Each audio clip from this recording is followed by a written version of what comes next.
Gucci, Gucci 2 times, say it 2 times. Gucci, Gucci 2 times, say it 2 times. Gucci, Gucci 2 times. All of this was prelude to the big story of the evening. The big story of the evening was Oprah Winfrey. Oh, Oprah. So stunning, so brave, such stunning bravery, such brave stunnery. It's so much bravery. I can't even take it. I just can't take it. In fact, it was so brave that everybody lost their mind. NBC tweeted that Oprah would be our future president. Yes, really, the network, NBC, they tweeted nothing but respect for our future president, hashtag Golden Globes. R, capital O-U-R. Amazing. Just amazing. Your future president is going to be a lady who is extraordinarily rich, very good at connecting with audiences, and who is famous for vacillating in her weight for years and years. That's just great. I mean, honestly, we don't get to complain about reality TV stars and self-made billionaires being president of the United States, because the president of the United States is those things, right? And then brags about them on Twitter. Don't worry, we'll get to that in a little bit. But she was just so incredible last night. She got up there and she finally spoke truth to power. Sure, there are tons of pictures of her kissing Harvey Weinstein. Sure, there's an actress who back in November alleged that she fell into Harvey Weinstein's trap because she saw Oprah hanging out with Harvey and figured Harvey must be a good guy. Sure, Oprah Winfrey existed in this town for 30 years, making oodles of cash, becoming the most powerful woman in media, the queen of all media, and never had one word to say about sexual harassment and assault in Hollywood. Sure, all of that's true, but the bravery, the stunningness McBravery, just shocking, just stunning. Reese Witherspoon tweeted out in the midst of all of this that Oprah Winfrey, that she was now going to date time differently. She tweeted, quote, "I will now officially divide time like this. Everything that happened before Oprah's speech, everything that will happen after." My God, it's just like Jesus. It'll be B-O and A-O. Before Oprah and after Oprah. Just incredible. Things have changed. Can't you feel the change in the air? Can't you feel all the men backing away from the sexual harassment and abuse because Oprah Winfrey got up and said some vague words? I do. I feel like everything changed last night. Now, to be fair, Oprah's really good at this, right? Oprah's actually a very good speaker. She's very talented. She's quite a good actress. She's very good at connecting with audiences. We've known all this for years. She gets up. Chris Chaliza at CNN said, you could have heard her giving this speech in Iowa. You can almost imagine her running for president. Ugh! Have we learned nothing, people? Nothing. Right? The entire media that suggests that inexperience is bad, that we don't need somebody with no policy, that we don't need somebody who doesn't know what the hell they're doing at the head of government. And they're like, you know what we need? Oprah. Yeah, solid move. Okay, so she gave this speech, and everyone is just over the moon about this speech. It's just great. She gets up there and she finally says enough. She, Oprah, the queen of all media, finally says enough is enough. Now, do I think that's anything special? No, because I was under the impression that we all felt this way, right? I mean, everybody showed up to the Golden Globes last night wearing black. It was a classier Golden Globes than we've had in years. There wasn't people dressed like Lady Gaga breaking out of an egg at the Golden Globes red carpet. Everybody just looked like it was the 1950s, and they were wearing black dresses. Actually, everybody kind of looked classy. Maybe this should be the going rule there from now on. But, you know, and everybody shows up, and they're talking about Time's Up and Me Too, and everybody's trying to back away slowly from anyone who is remotely associated from Harvey Weinstein and Kevin Spacey. And so I'm not sure what was so groundbreaking about all of this, except that people want Oprah to run for president. They were talking about this back in March. And I'll go through it in a few minutes, whether Oprah could actually win when she runs for president. But first I want to go through the speech because it's been treated as just grand and glorious because she finally stood up for all the victimized women throughout history and over time. Oprah Winfrey, so stunning, so brave. Here we go. There are a few problems. She starts off by talking about how she is exactly the same as Sidney Poitier in 1964, right? Sidney Poitier won a Golden Globe, I guess, in 1964. And she said she watched it on TV, or he won an Oscar, I guess, in 1964, maybe for In the Heat of the Night. In any case, she says this. Clip one. Yeah. In 1982, Sidney received the Cecil B. DeMille Award right here at the Golden Globes, and it is not lost on me that at this moment there are some little girls watching as I become the first black woman to be given the same award. Name them. Name them. Seriously, name the lives of the little black girls whose lives were changed because they saw Oprah Winfrey win this award. Not by Oprah Winfrey making $3 billion over the course of her career. Not by Oprah Winfrey becoming the most powerful woman in media over the past 30 years. Not by Michelle Obama being First Lady, or Susan Rice being National Security Advisor, or Loretta Lynch being Attorney General, or Condoleezza Rice being Secretary of State. Not by any of those things. Right, not by any of these famous black women being in positions of power for years. Not by the fact that the music industry is dominated by powerful black women. Not by Beyonce. Not by the fact that the entertainment industry is dominated by beautiful black women and powerful black women. Not by the fact that black women dominate sports. Not by Venus Williams or Serena Williams. Not by any of those people. It was Oprah winning a Golden Globe last night that changed everything, people. It changed everything. And let me tell you, black girls who are watching TV today, they are in exactly the same situation as she was in 1964 watching Sidney Poitier in his white tie and black skin, this is her words, get up and say what he says at the Oscars or at the Golden Globes. Right? It's exactly the same. And she is 64, 2018, exactly the same. Now, I hate this kind of virtue signaling. I really do. Because 2018, to pretend this is exactly the same is not remotely true. It's stupid. It's overblown. And to pretend this is some sort of groundbreaking moment is just sheer crappery. It's just nonsense. It's just stupidity. Okay, but she didn't stop there, right, in her effort to garner support for her 2020 run. Then she thanked the Hollywood Foreign Press. And I love this still frame of Barbara Streisand, I think is pretty fitting, actually. So we may just leave that. But there is Barbara Streisand with, I guess, is that James Brolin? I'm not sure who that guy is. Maybe not James Brolin? No. Okay, in any case, here is Oprah Winfrey talking about the Hollywood Foreign Press and the power of the press, how special the press is. They are so special, people. Let Oprah tell you about it. I'd like to thank the Hollywood Foreign Press Association, because we all know that the press is under siege these days. But we also know that it is the insatiable dedication to uncovering the absolute truth that keeps us from turning a blind eye to corruption and to injustice. Oh, preach, Oprah, preach.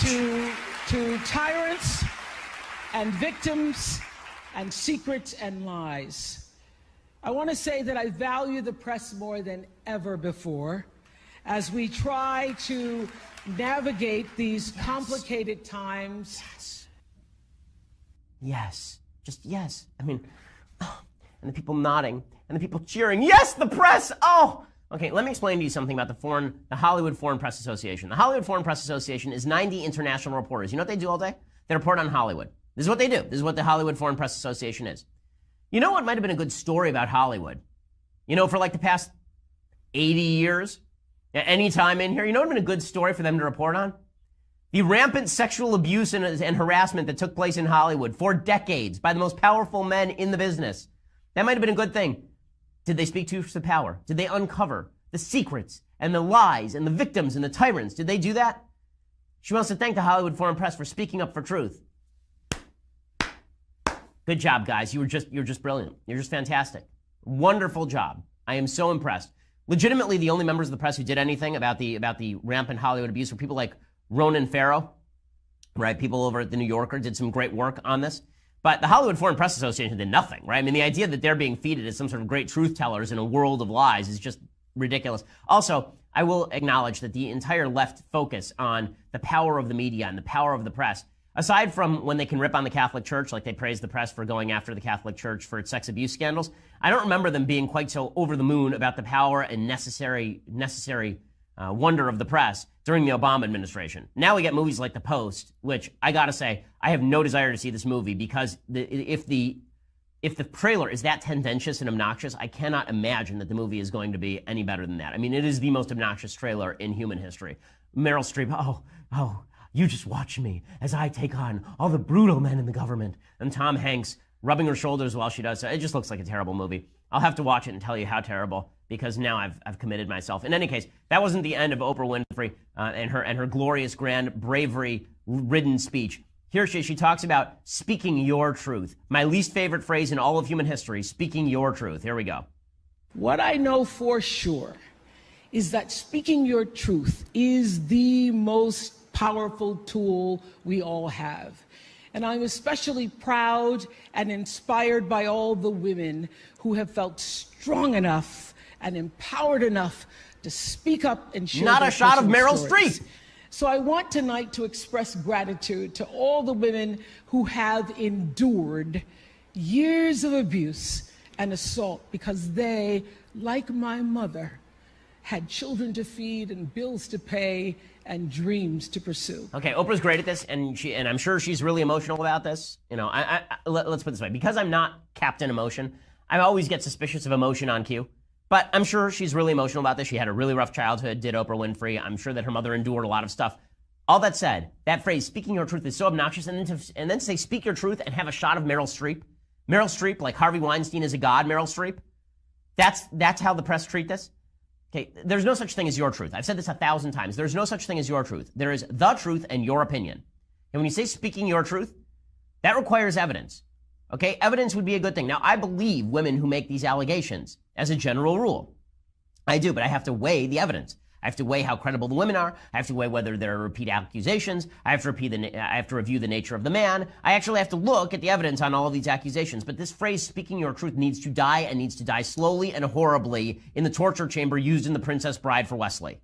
Okay, it needs to die. That phrase, speaking your truth, is just garbage. Even people on the left are recognizing that it undermines their arguments to say that. Okay, but that's not the end of Oprah's silly. Okay, and again, there's a lot in the speech to like. There is, like sexual harassment's bad. Right, I'm on the side of that.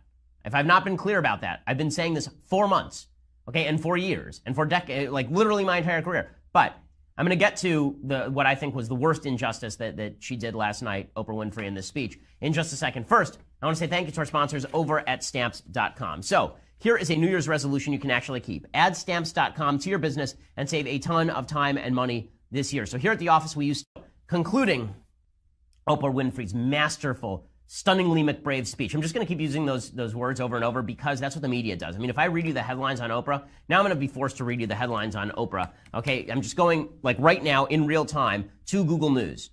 Oprah knew exactly what she was doing on Sunday night, CNN. HuffPo, Oprah and Stedman hint she's open to presidential run. Sources, Oprah Winfrey actively thinking about running for president. Right, Golden Globes 2018, how Oprah saved the night. Oprah 2020, Golden Globes host Seth Meyers jokes it may be in the cards. Oprah Winfrey triumphs at black-draped Golden Globes. Oprah speaks out to young girls in Cecil B. DeMille Award speech. Just so much heroism speaking in a room full of other rich people who all are forced to agree with her by the news cycle about everything. Because if they don't, then we'll all accuse them of sexual abuse or being complicit in it. The thing about speaking truth to power is that it would be good to do that when there's actual risk involved. She was the most powerful person in the media for the last 20 years. She did not say a thing about this happening in Hollywood. A thing. And now she's being used as the point person on this. She's the queen of bravery. It's like Roger Goodell saying he's taking the lead on concussions. I keep using that because it's the best example I can think of. It's like the president of Penn State saying he's taking the lead on child sexual abuse. Okay, you can't do that. It's just ridiculous.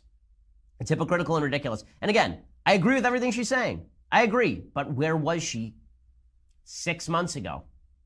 Okay, not even that long ago. Okay, here, this is the part that really drives me up a wall. So she actually compares women who are being victimized in Hollywood to a woman who was raped by 6 white men in 1944. Black woman raped in Alabama, and the guys were not prosecuted for it. Here she is talking about it. In 1944, Reese Taylor was a young wife and a mother. She was just walking home from a church service she'd attended in Abbeville, Alabama, when she was abducted by 6 armed white men, raped and left blindfolded by the side of the road. For too long, women have not been heard or believed if they dared to speak their truth to the power of those men. But their time is up.